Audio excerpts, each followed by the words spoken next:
Era una de esas noches oscuras y frías cuando Guillermo recibió una llamada de su tía Isabel, quien vivía sola en una antigua casa de campo, lejos de la ciudad. Su voz sonaba temblorosa, débil, casi como un susurro. «Guillermo, necesito que vengas. Algo extraño está pasando aquí». Al día siguiente, temprano por la mañana, Guillermo empacó y condujo hacia la casa de su tía. Isabel siempre había sido una mujer fuerte y práctica, pero desde la muerte de su esposo hacía 2 años, parecía haber perdido algo de su antigua vivacidad. Aún así, él jamás había escuchado miedo en su voz hasta esa noche. Cuando llegó, la casa se alzaba en medio de una densa neblina. Las ventanas estaban oscuras y el aire frío parecía envolver el lugar con una atmósfera inquietante. Isabel salió a recibirlo, su rostro pálido y sus ojos oscuros como si no hubiera dormido en días. «Gracias por venir», le dijo en voz baja, mirando hacia la casa. «Es difícil de explicar, pero hay algo en esta casa, algo que no estaba aquí antes».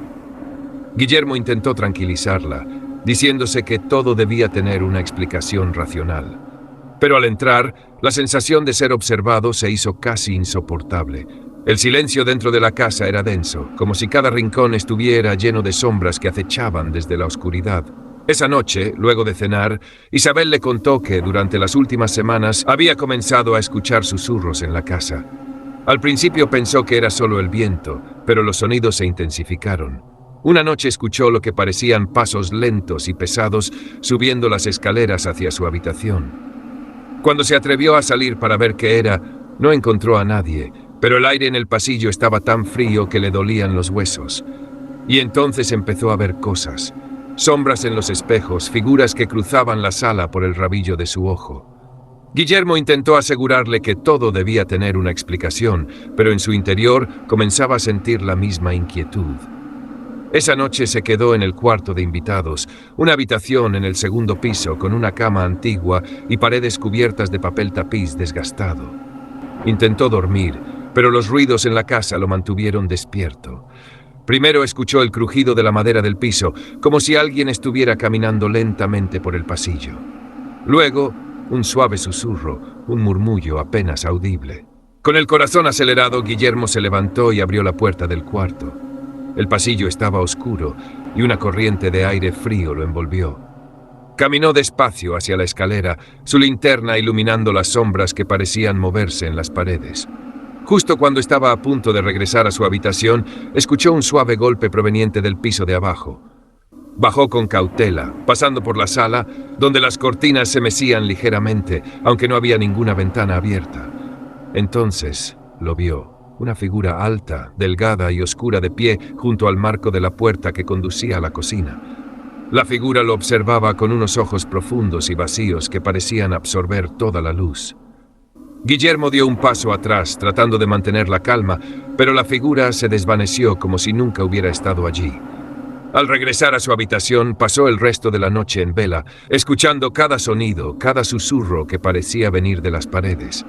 A la mañana siguiente le contó a Isabel lo que había visto, pero ella no parecía sorprendida.